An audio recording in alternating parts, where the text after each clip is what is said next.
today we are really happy to welcome Dr. Aliki Thomas visiting us from McGill.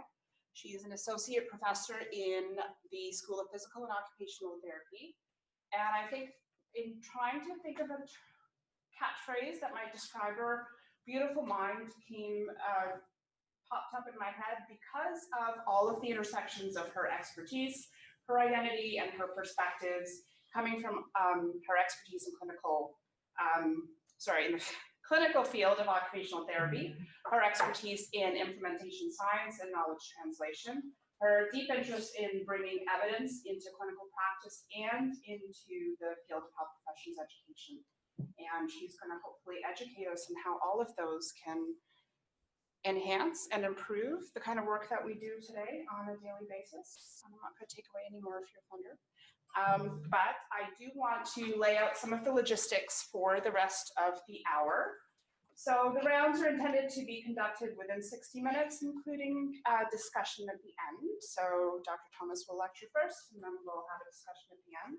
We have about 7 people online as well, just so you're aware. So there may be questions that will pop up, and Mark can help facilitate some of those questions at the end for discussion.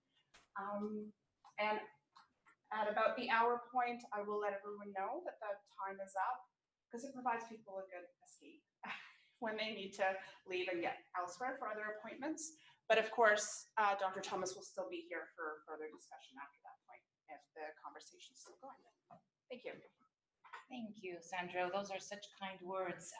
Just a bit of a clarification. I'm not here to tell anything. I invite conversation and I invite debate and pushback. Those of you that know me know I'm open to that. I'm here to present some new ideas and some perhaps not so new ideas from a different area that we're thinking about bringing into health professions education. I'm thrilled to be back here, back at MAC really. I'm just looking at my colleagues from the School of Rehab Sciences because I actually did my postdoc here. So it's really, really neat for me to be back even though I'm in a different building. I am 5'9"-ish and I have heels, and this thing is not ergonomic. And so I am an occupational therapist and found a way to adapt so that my laptop is at a height that I could actually look at my slides. So thank you all for being here. And as I said, please, any ideas and ways that we can move some of this work forward is really welcome. So I think there's a generally agreed upon assumption that improved educational practices will hopefully improve our outcomes and lead eventually to better patient care, and that we need as a community, both as an educational community, a practice community, a research community, to be accountable to our learners and our deans and all the groups of stakeholders that you see there, and provide state-of-the-art education in order essentially to be able to achieve this important outcome of improving patient care. And the idea is that we can get there through an evidence-informed approach to health professions education. Because these 5 words will be repeated multiple times, I'll probably be saying evidence-informed HPE just to be a little bit quicker. But I often wonder if embracing and applying an evidence-informed approach to HPE is motherhood and apple pie, something that everybody generally agrees is a good thing. But is it utopic? So the idea that everything that we do, every practice, every educational practice, every policy will be evidence-informed, that everybody who's interested in HPE and has a stake in health professions education being evidence-based will just rally together for this greater good that is to make sure that our practices are evidence-based and that we will all be one happy family at the end of this endeavor. But in this presentation, I'm actually going to argue that evidence-informed HPE isn't really motherhood and apple pie, nor is it utopic. But I do propose that for us to get there, to have our practices be evidence-informed, we're going to have to put a lot of thought and consideration about how we get there and what that actually means. So what is the definition of evidence-informed HPE?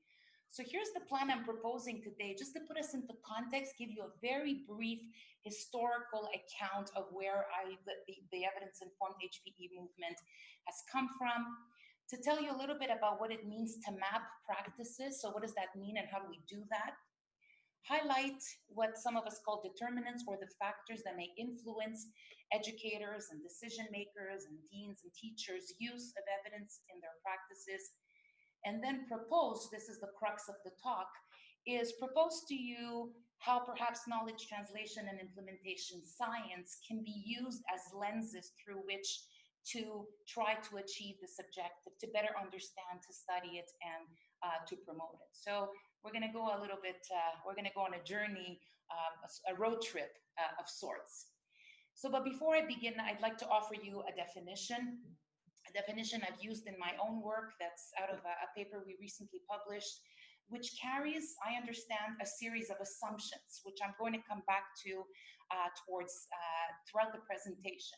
But for now, I ask you to bear with me as I propose this definition, so that evidence-informed HP is an approach where different stakeholders who are involved in teaching and assessment, curriculum design, administration, use the findings from health professions, education, research to inform practices. So bear with me with that definition, and we'll get back to some of the ideas that are embedded within it. What I want to do, though, because of, I think, the nature of merit rounds, is to propose a few caveats along the way. And these are some of the things I'd like us to discuss towards the end.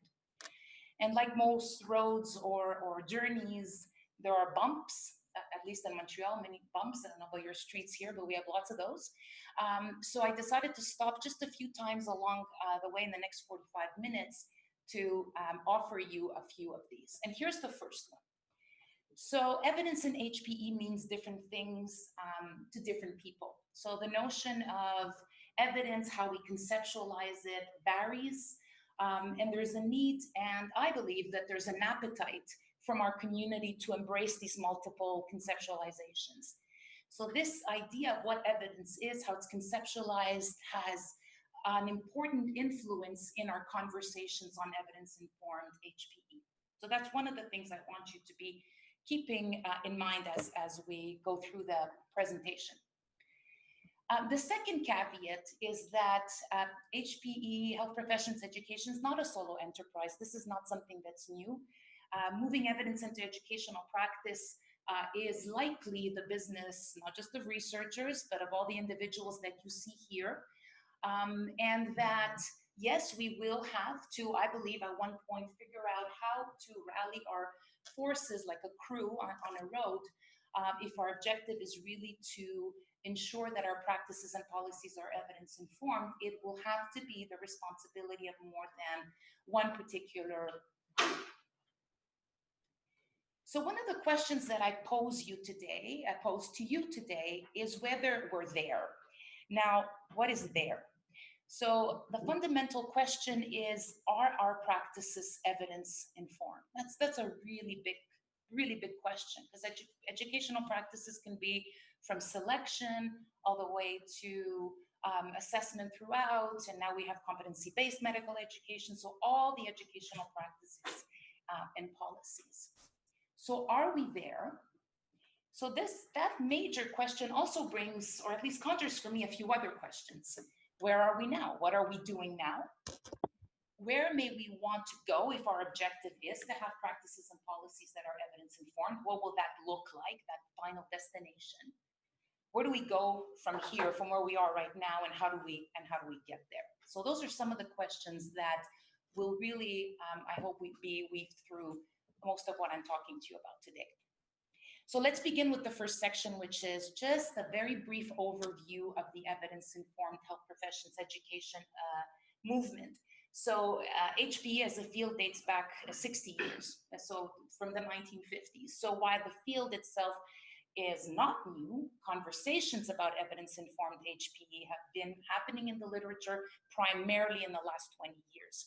You see examples here, you see cases, early work about the plea for evidence, using evidence in education, These are colleagues of mine from McGill who talked about the fact that we should be addressing issues in HPE that matter to educators, that we benchmark our programs. If you've read some of Mathieu Albert's work from Toronto, you'll see that he talks about research as being an applied field and HPE being an applied field. So to whom should we be disseminating our work? With whom should we be conducting research and to what end? Just a few years ago, we had Steve Durning talk again about the importance of continuing improvement and engaging with research and engaging and having endeavors that if they're not more aligned with the types of questions that matter to educators, that some of the research will fail to meet its primary objective. And with all humility, I've added myself and my colleagues who just in the last 3 or 4 years, I would say, are starting to really delve deeper into these issues of evidence-informed HPE and borrowing from knowledge translation and really starting to think about what's working and what's not working in different areas of practice. But there's also been, at the same time, lots of attention on some of these important issues. So as attention to evidence-informed HPE increases, so have conversations about the context specificity of HPE, whether the evidence we have is relevant, whether it's ready for implementation, whether commission systematic reviews are or not reaching educators. And I'll give you an example later on some work that we've done, the quality and the strength of the available evidence, and my favorite, what is evidence? What constitutes evidence? And what evidence are we justified in saying is ready for implementation? So lots and lots of discussions. This very quickly is the field today, pretty much. There are a lot of reviews of medical education research. If you look at BME, Best Evidence Medical Education Collaboration, at the moment, there's almost 60 that have been completed. There's about 12 to 15 in progress. So many conferences. I personally have lost track or can't afford to go to all of them. How many associations? Last count, I found almost about 40, and there's about 27 or 28 journals. So we're seeing a rise in the activity, and this doesn't necessarily equate to quality, but there has been some recent work in academic medicine showing that quality is actually following quantity in a lot of the med-ed research that's being published. But is there more interest now? In 2020, I asked the question because of these areas. So these are just a few of the examples in HPE that have benefited from an abundance of research, and I would argue an equal, if not greater, amount of skepticism and debate. And it may come as no surprise that the conversations around evidence-informed HPE are really mounting or resurfacing when the stakes are so high for our community. For example, who do we let into our programs? What are the best ways to teach? Whether in the name of deep learning and reflective practice, it's okay to ask our learners to basically tell us, their dark, deep secrets in journals so that we can basically see how much they're learning. So the stakes are pretty high when you see some of these topics. So there's discussions and debates about, I think that these topics bring us, or at least encourage us to stop and think in these areas and in other areas, where are we with respect to best practices in education, and how does this inform the agenda moving forward? So that was a brief overview of evidence-informed HPE movements, if you wish. I'd like to now just bring to your attention what I call mapping educational practices. So what does that mean? So the mapping educational practices is basically getting the lay of the land, getting a sense of what we are doing, right, in our own programs. What educational practices are we putting in place? Which ones are we embracing? And which ones are we arguing are good for our programs, and that we can actually sit or stand comfortably with accreditation bodies and say, this is a best practice in assessment. This is how many stations I should have in an OSCE, etc.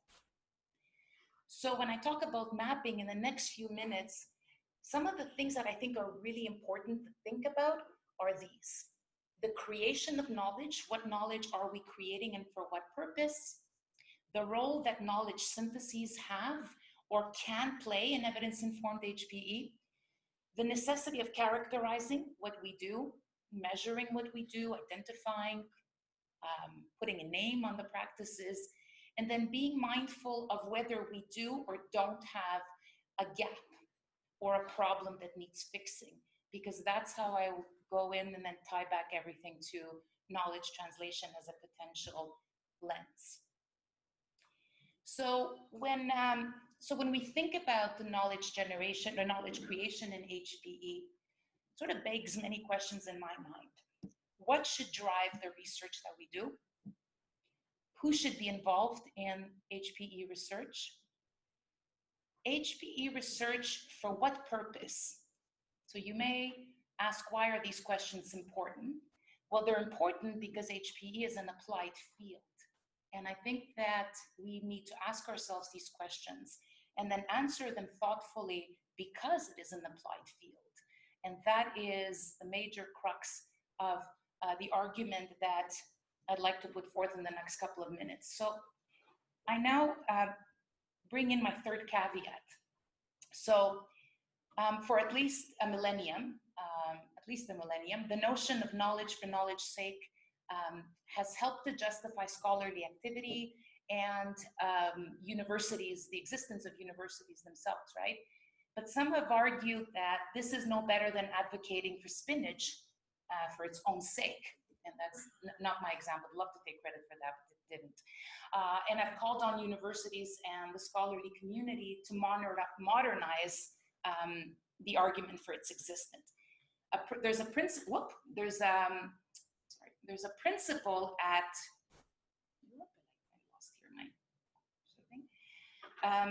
there's a principal at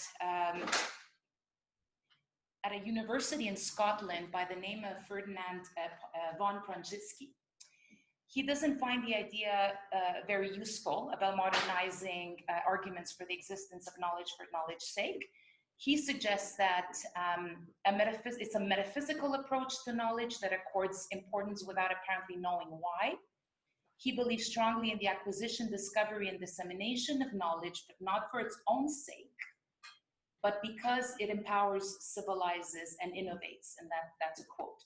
So knowledge for knowledge's sake, again, is no better as a pedagogical statement as spinach for its own sake would be, he argues, a nutritional one.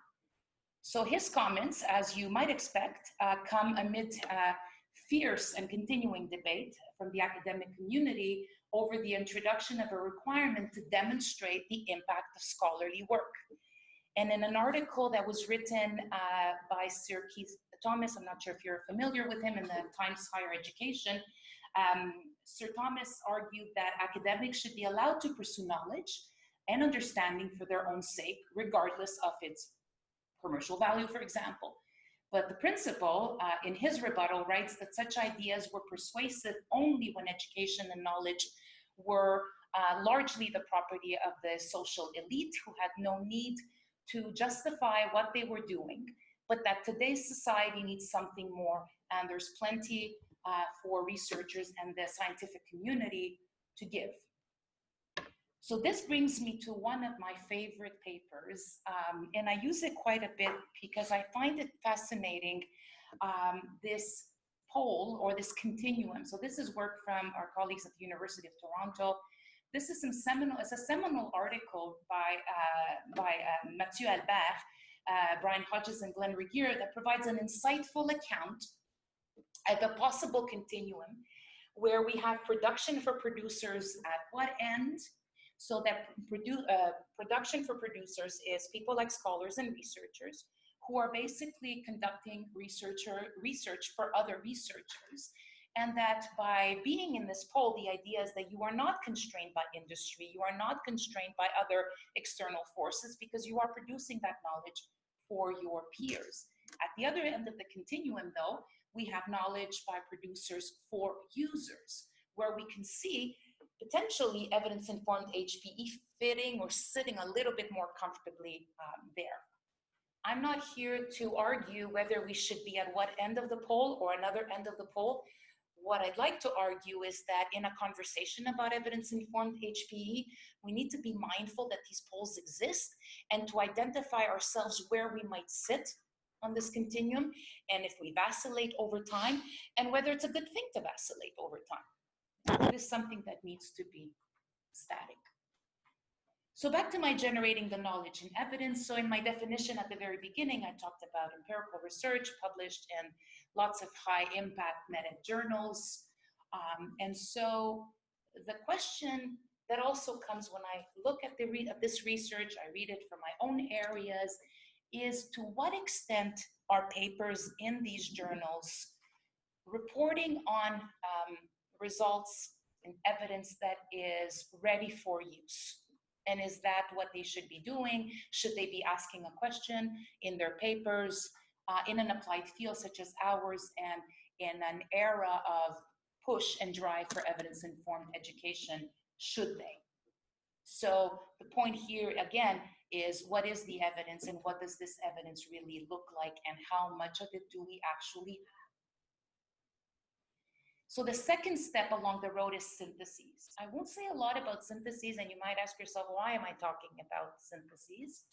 I've had the pleasure of executing several, and painfully publishing many as well.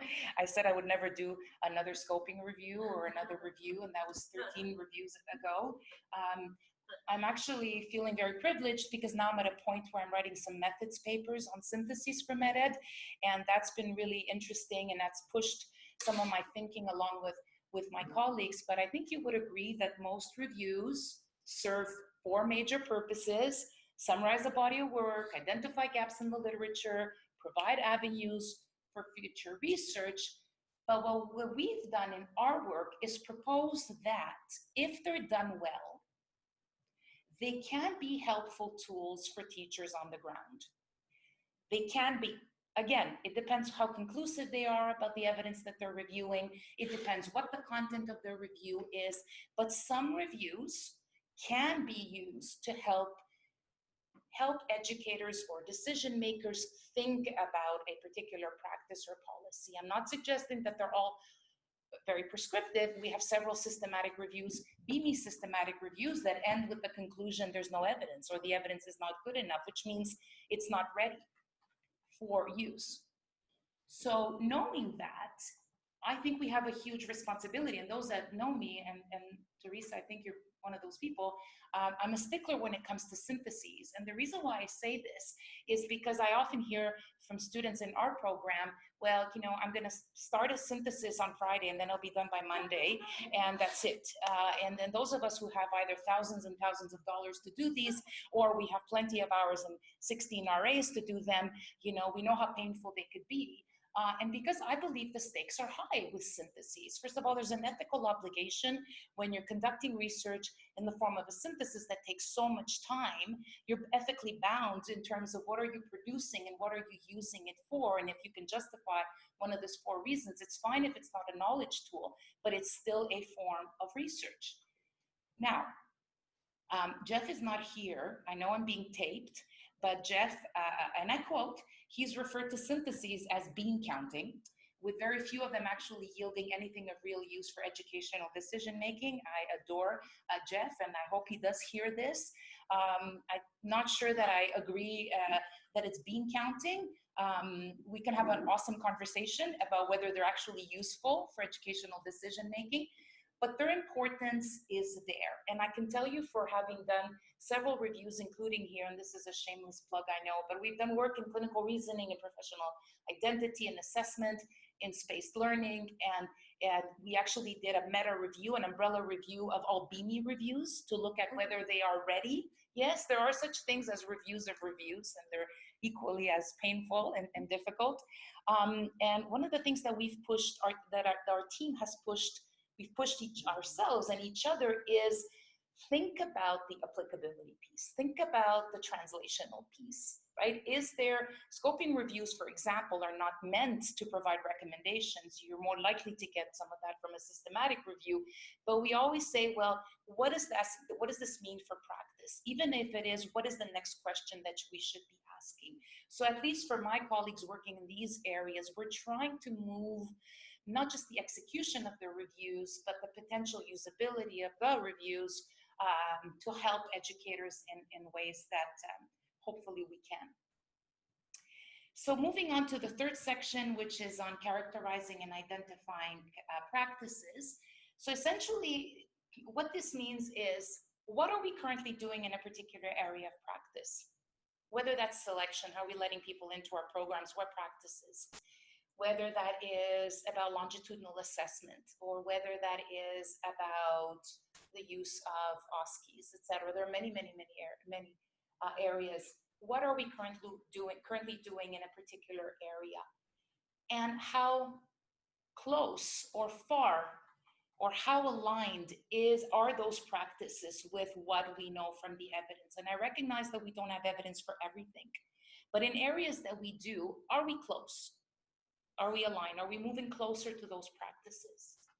And then what are some of the causes? So there's lots and lots of research in knowledge translation, and you'll see from examples I'll give you in a minute in some of the work that we're doing, where we're trying to understand what may be influencing decision-making with respect to educational practices and policies. But in my experience, and I don't know if this is your experience as well, and I look forward to your thoughts on this, I wonder if actually identifying what we're doing is missing. Is it something forgotten? In clinical practice, it's one of the first things that we do in knowledge translation is looking at what is currently being done. I work a lot in the area of stroke rehabilitation. So, what are the clinicians working in stroke rehabilitation doing, right?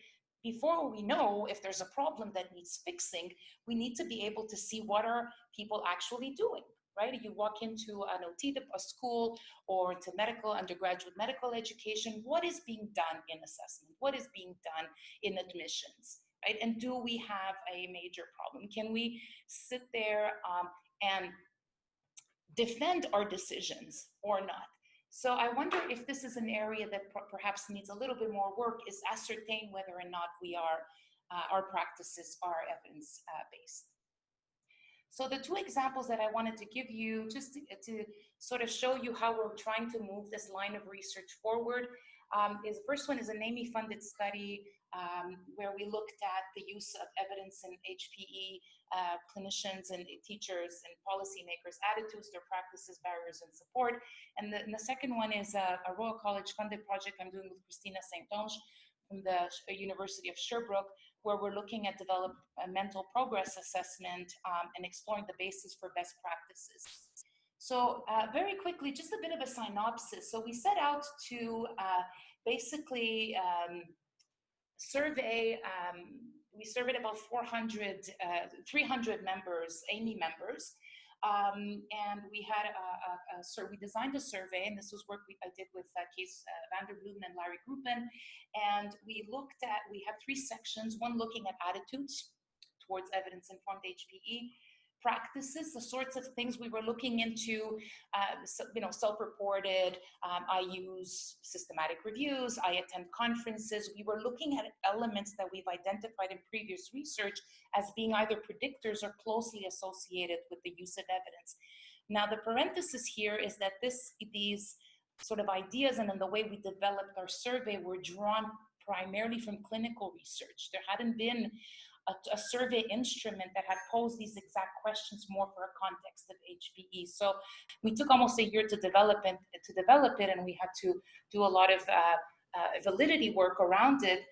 So we had about 35 questions, and we did some descriptive statistics to characterize our responses, and we were looking at differences on a subset of items in each of these subscales, of the three subscales, based on a number of demographic variables. So whether you were affiliated with a university, whether you were more in a community based, whether you were a clinician with graduate studies or a non-clinician, so PhD. Now the problem is that AMY, the way AMY gathers their data, their demographic data, is that not everything is mutually exclusive. So the categories that we had for demographic weren't always very, very clear. So for example, I'm an occupational therapist, but I also have a PhD.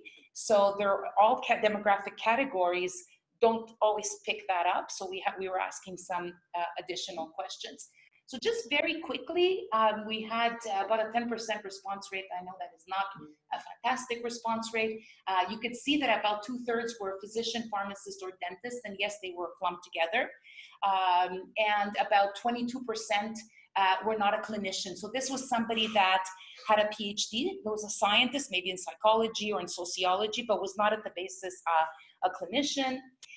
We were interested in looking at roles, and you can see this one here, multiple roles including researcher, multiple roles including not including researcher. So program director, clinician, educator, but not a researcher, and the opposite as well.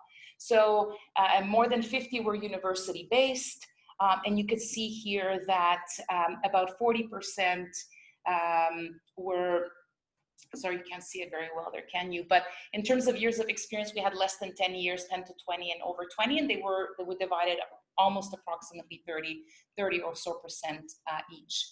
So I don't have a lot of time to go through all of our results, and we did have quite a bit of data here.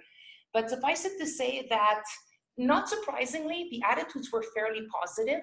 Attitudes were more positive in individuals who were affiliated with university settings. Attitudes were also more positive, this one shocked me, more positive as people were older. And in some of the, and I'm looking in the back, some of the clinical research that we've done looking at attitudes towards evidence-based practice, for example, has shown that attitudes become more and more negative as somebody is gaining more and more experience or is older in their clinical practice.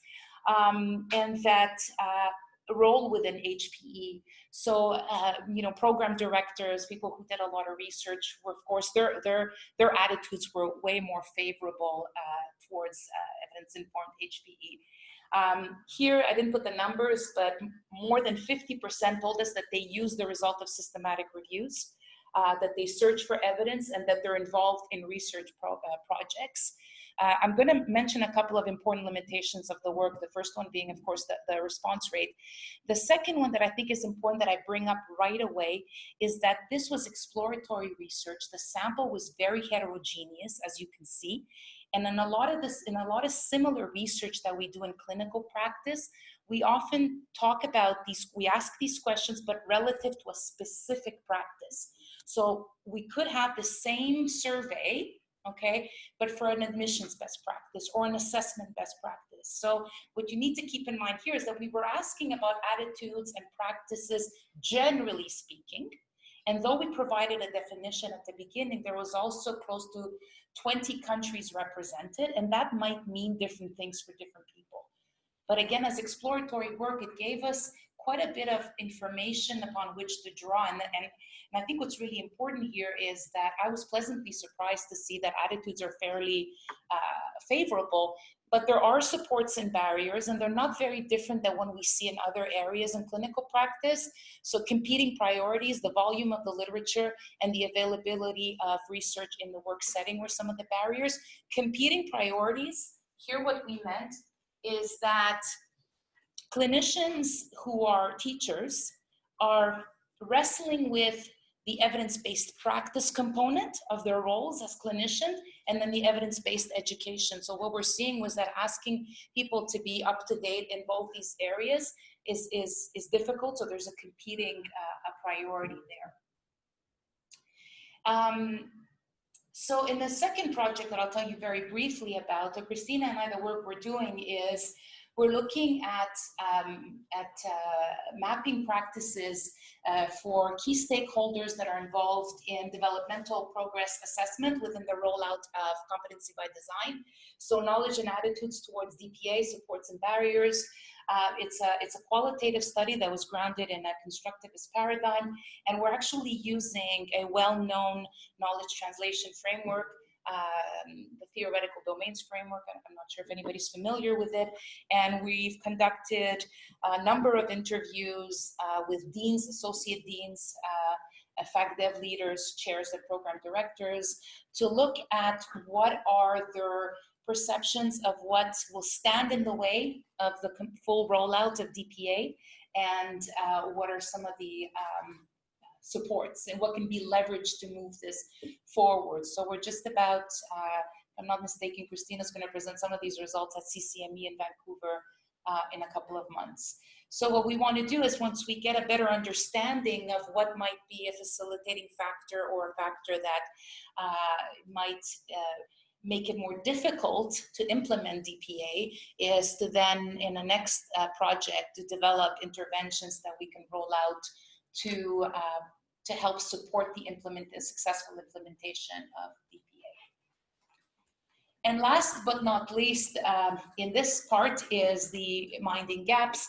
And minding gaps is reducing the gap that we might find between available evidence and how it's being used in practice, of course, when there is one. And once we've identified and characterized it and better understood what are the determinants, what are the factors that influence that particular practice.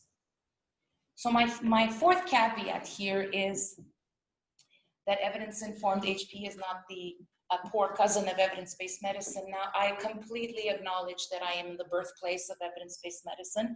I respect that and admire that.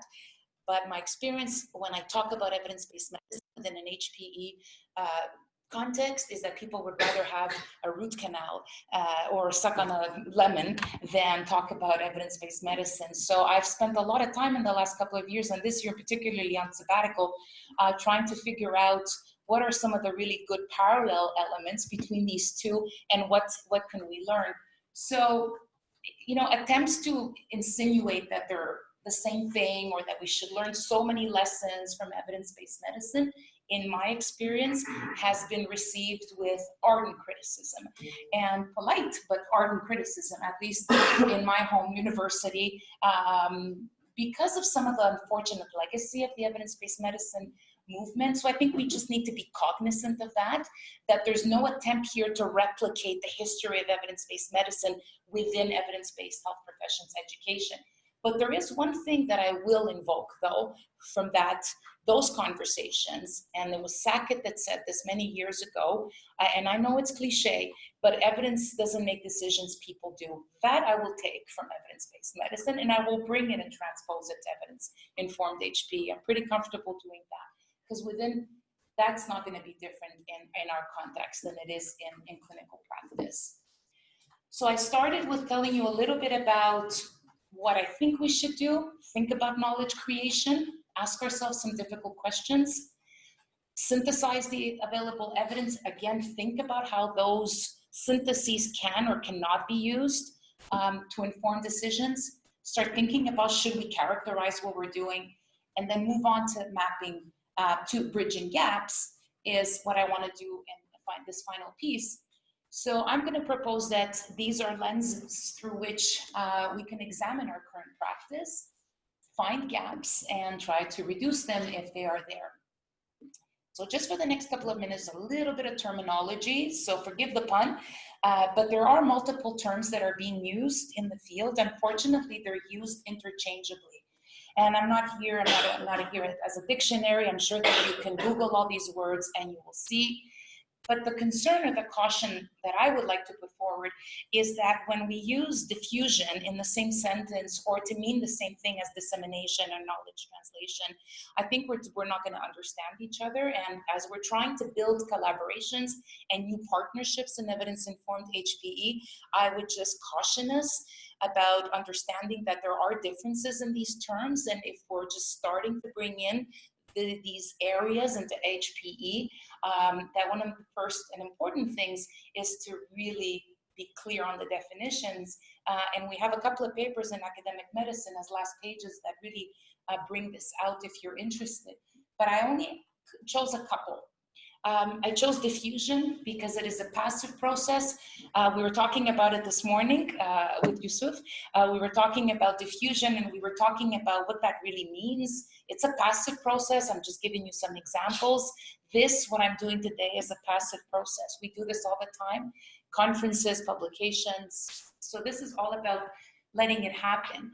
In knowledge translation, when we're talking about knowledge translation, we're taking it a step further and saying, let's make this happen. Okay, so let's find targeted interventions that are going to help us transmit our message and ensure that the message is taken up in such a way that it could affect practice.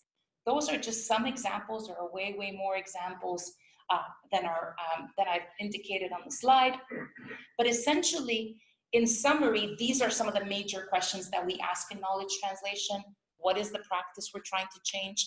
How are we going to ensure that it's sustainable? How are we going to evaluate it? Who are the champions? Who are the people that can help us change a practice? These are some of the major questions that people who are interested in the practice of knowledge translation are interested in.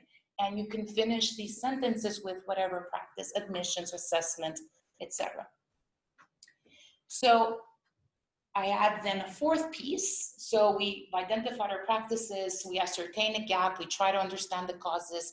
The interventions, which some have argued that faculty development is a form of knowledge translation, is really about a theory-driven, tailored process where we can identify, we can target the identified barriers. There are two types of knowledge translation that I want to bring to your attention. The typical one that many of us know, the end of grant.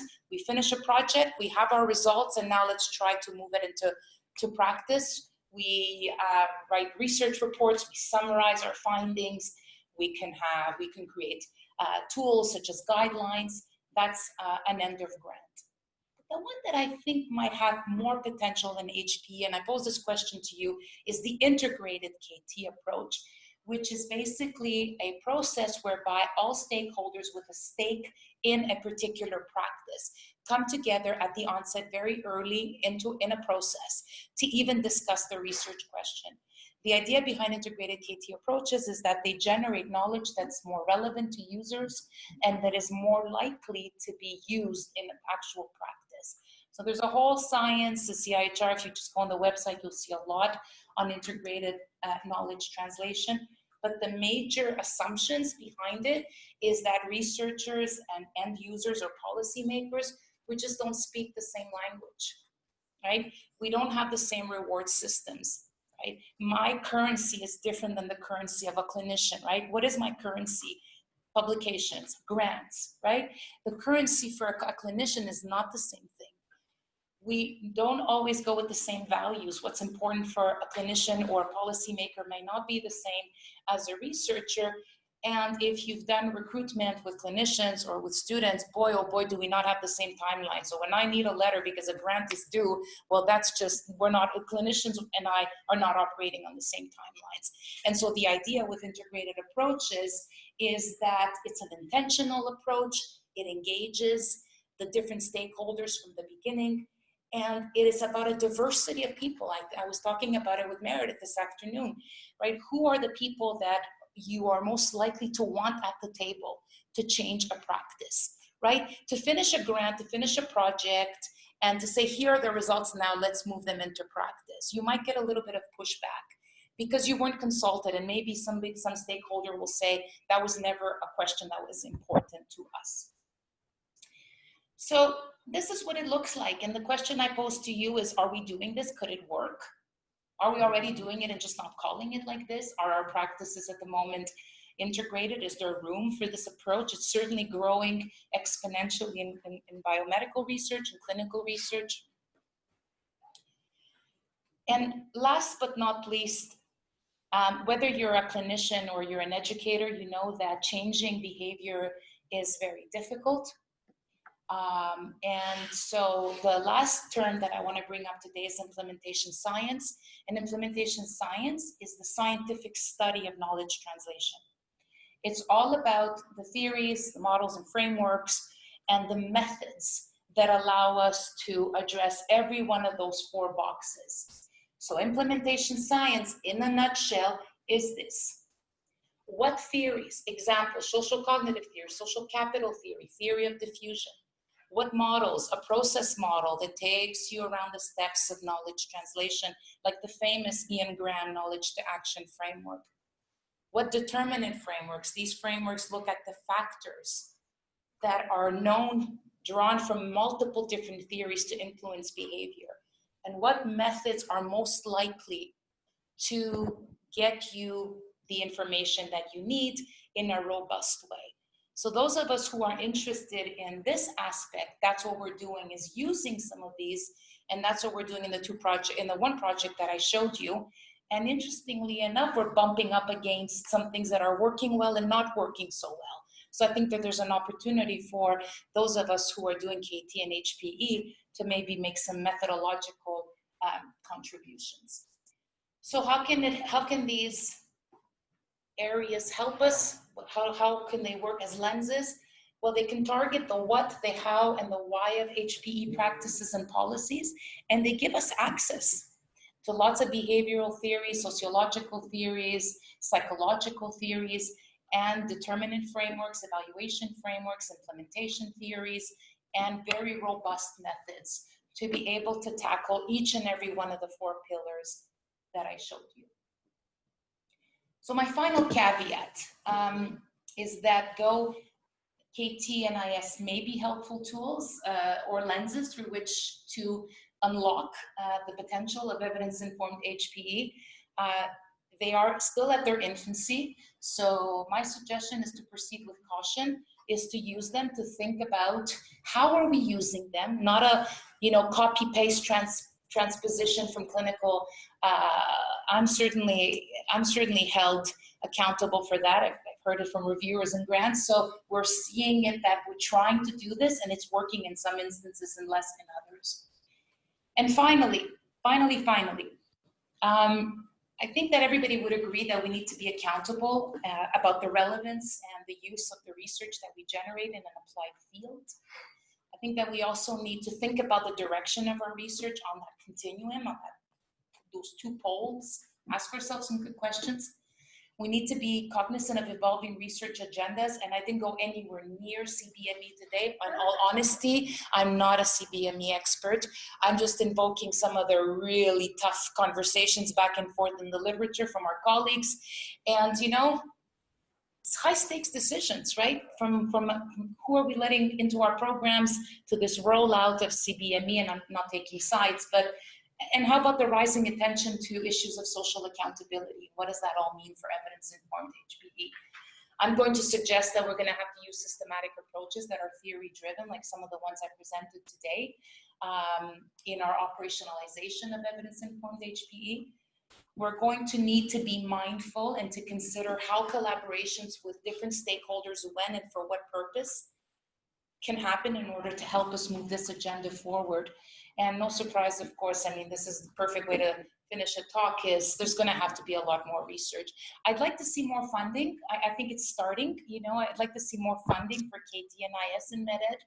We have a grant or 2, and I'm hoping that if it continues to be done well, and some of the questions that are brought to funding agencies like the Royal College, even CIHR and SHRC and others, that we can have more funding to actually study implementation processes in HPE. So a lot of these ideas, I drive my colleagues crazy at the Institute and at the School of PNOT, so I just want to acknowledge them, many colleagues, my graduate students, and for the funding agencies that think that I'm worthy of getting a few bucks to think about these things. And I thank you for your attention. It is 5:48. Not bad. Okay.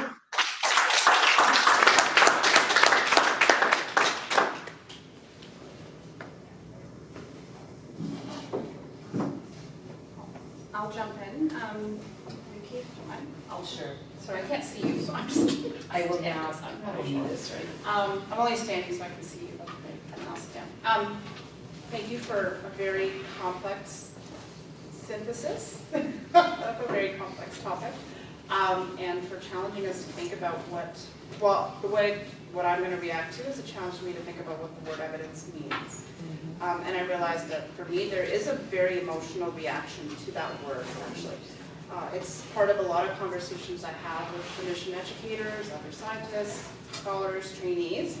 And from a maybe psychological perspective, it makes sense because what might constitute evidence in one context may not speak to what I value as my own experience as also being evidence, right? So thinking about that tension of whether people will want to use evidence in how they design education, it makes perfect sense because you could easily reject good evidence because it doesn't suit you, perhaps. I don't know if you can comment on that or if that's been your experience. Yeah, that's the part the sandbox that I love the most, because I think that's what's keeping me busy in this program of research.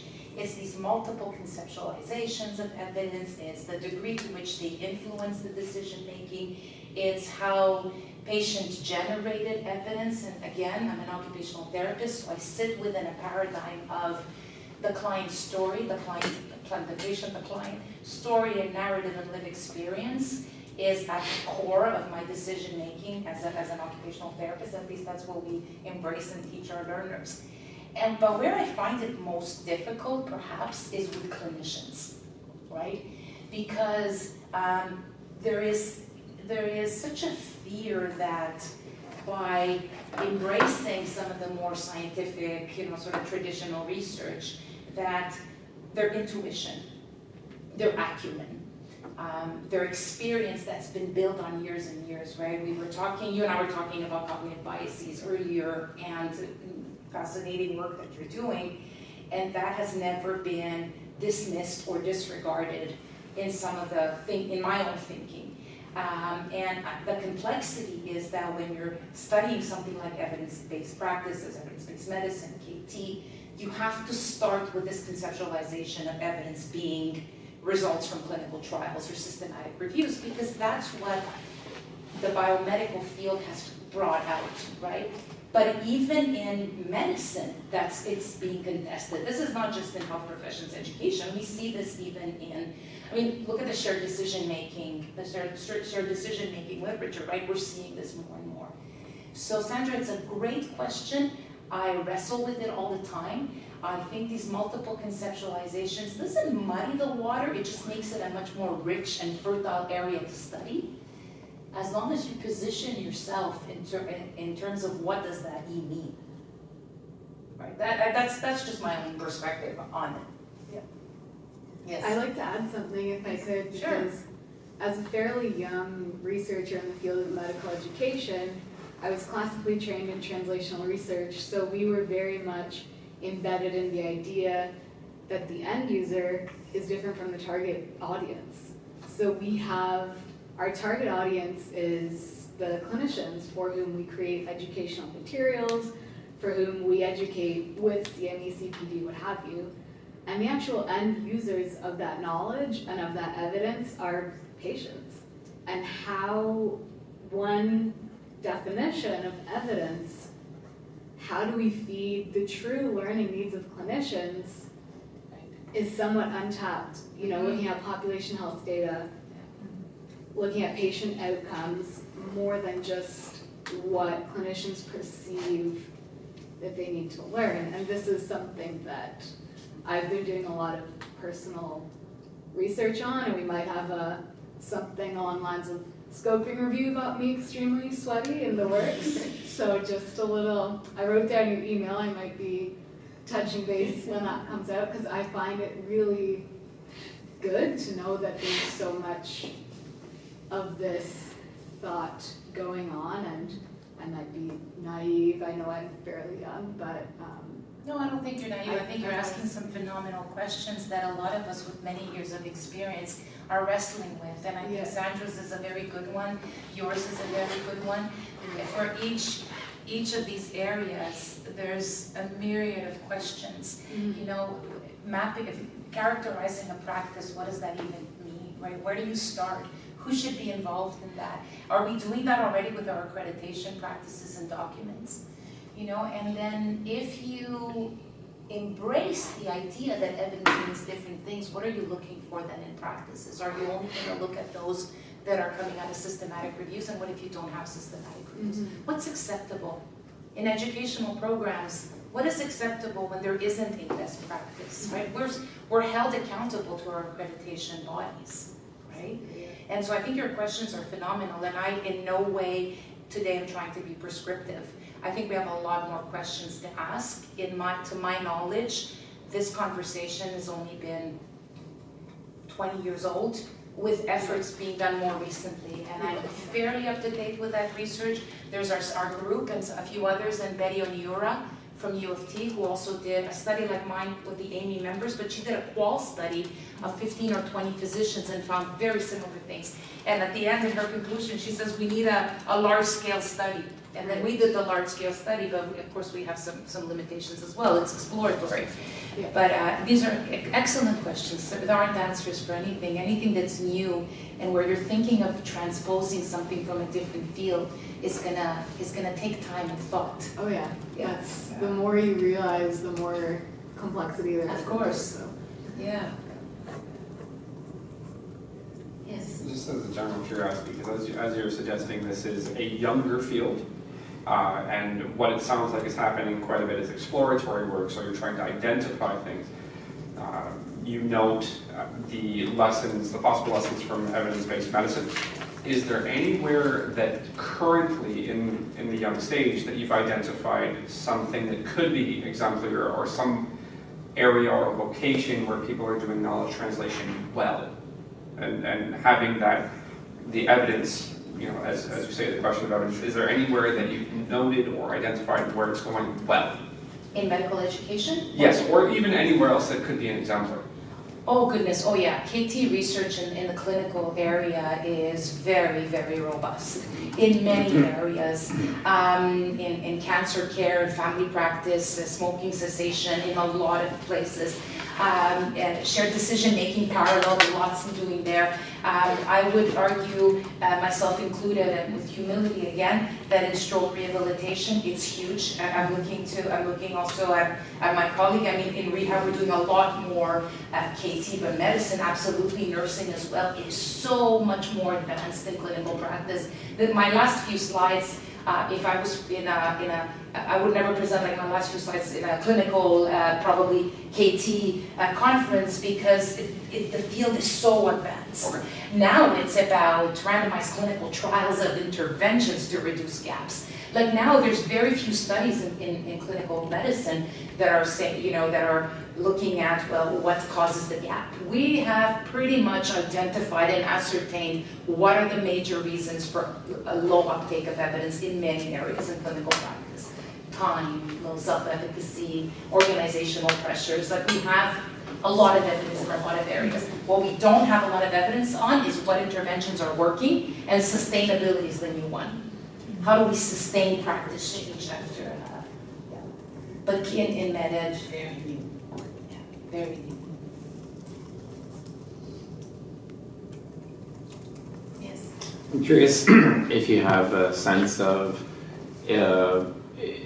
once you're designing an intervention, it seems from the clinical world like things have moved less from the kind of faculty development and training the clinician, and more towards the kind of system-based or even policy-based, either because there's a practice pattern that is imposed, or there's incentives that are kind of hard or rigid. And that seems to be more successful in driving change clinically with knowledge translation. So I'm curious what your thoughts are in medical education in terms of that dichotomy of training, educating, sharing concepts, and then having the educators embrace that and carry that forward, versus sort of a more rigid policy change or hard sort of incentive. Yeah, what a good question. And I'll tell you how, so Christina Saint-Onge and I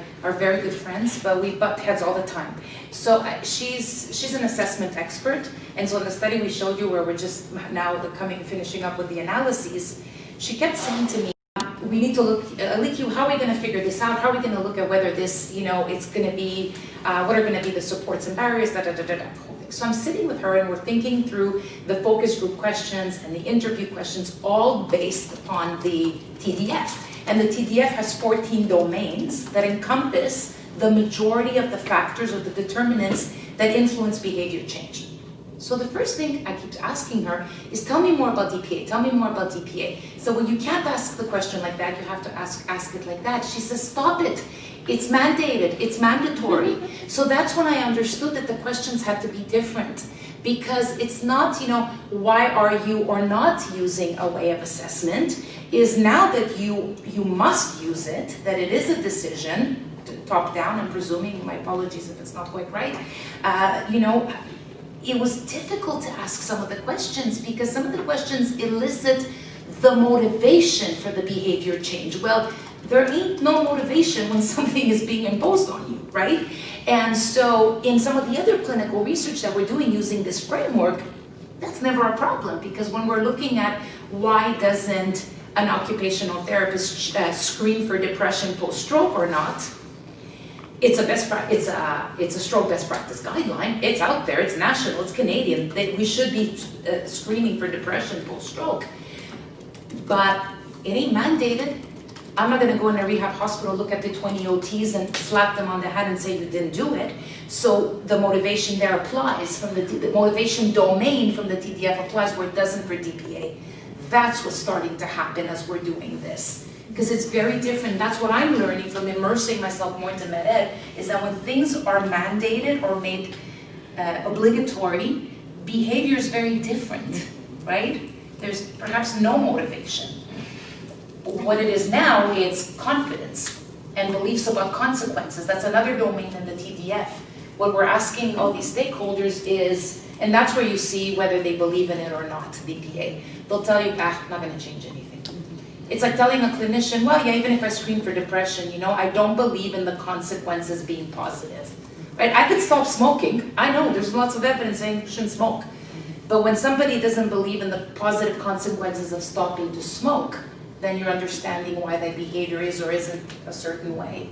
So that's a really good question. That's one of the subtleties, one of the nuances I'm bumping up against now when using a framework from clinical research into medical education. Thank you. I'll invite you all to join me in thanking Dr. Thomas for a lovely presentation.